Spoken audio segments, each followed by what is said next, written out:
Well, actually, it was inspired on, according to the designer, on a very 80s looking, like, Newton woman.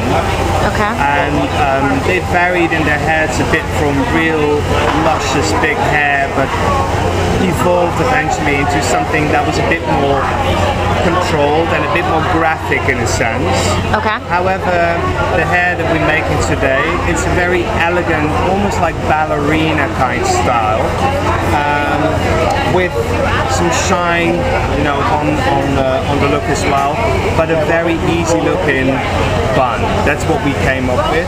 Okay. And in order to get the style, we used the Rutger spray from Redken, which is like a very easy to apply on prepping spray, and we finger dried it with easy, you know, our hands in a hairdryer, brushed it through with a Mason Pearson to get like a nice loose texture, and then all pulled it back into a ponytail in the center of the back of the head.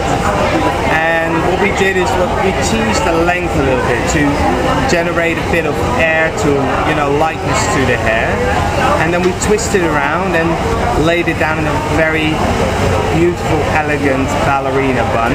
And we pinned it with a few pins and finished it off with a bit of quick dry hairspray.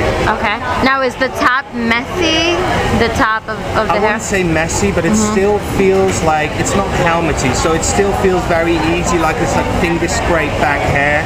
Right. So it still has some realness and some femininity. Sort of like she did it herself, like she pulled it back. Yeah, almost. But then the bun is very stylish and very like elegant in a sense that you feel that there is something extra to it. Okay. So it's not just any bun. It's a real, you know, beautiful, elegant, glamorous feel.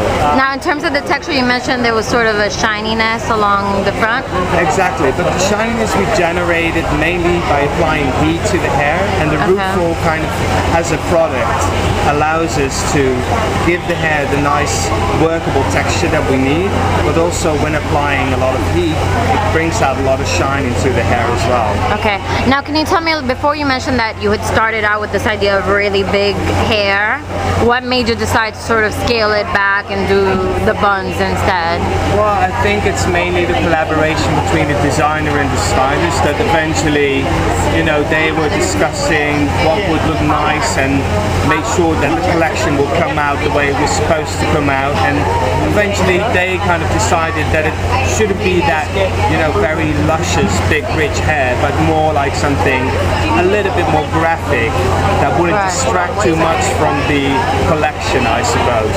Okay. So I came in when they already decided on that.